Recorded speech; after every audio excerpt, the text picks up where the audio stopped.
Okay, this is a quick lesson on how to make an acrylic painting look like an oil painting. So I love the richness of oil, but I love the quick dry time and the layering of acrylic paint. So how do you get the oil look with acrylic? So here's acrylic, it's flat medium. So what we do, and I'm not the one that came up with this, I think a lot of artists use this technique, but we use floor stain. This is just oil, tinted oil floor stain.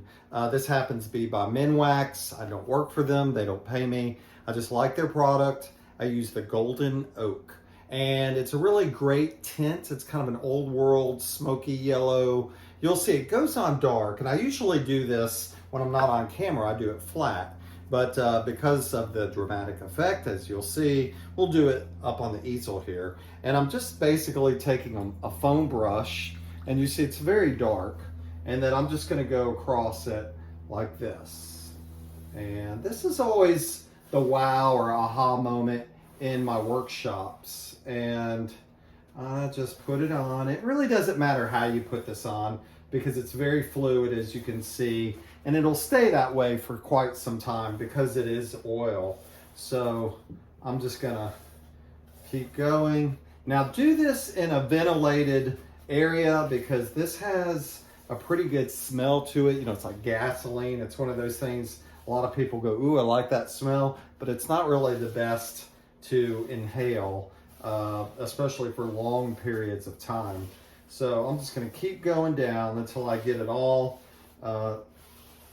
done right there. And I'm not gonna do the sides.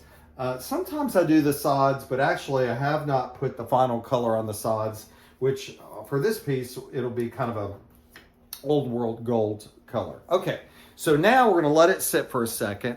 As if you let it sit, the longer you let it sit, the longer you let this sit, it will continue to seep into the canvas, into the paint. You know, if you've got some thick paint, as you can see, it's just seeping into the cracks and crevices. It's antiquing it. Honestly, you could leave it and just let it drip. It makes a really cool effect. I take off a good bit of it, and you have some time because it is fluid, because it is oil, so you have time to play with it. And here's a really neat thing.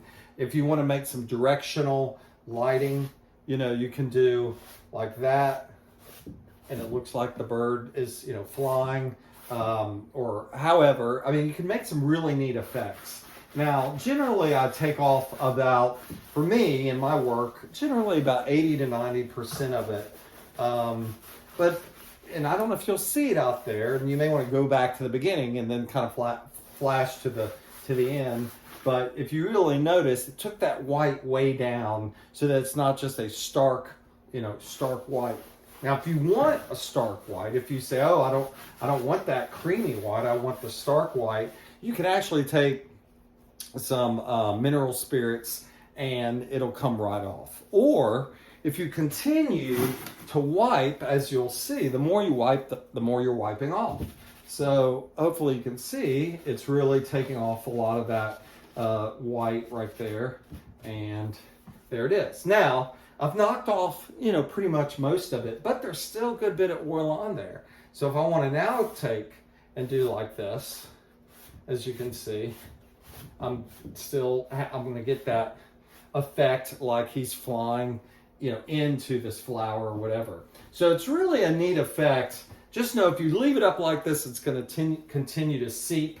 So I'll probably, once I turn off the camera, I'll put it flat and I'll let it dry 24, 48 hours, depending on your humidity, and then it'll be perfectly cured.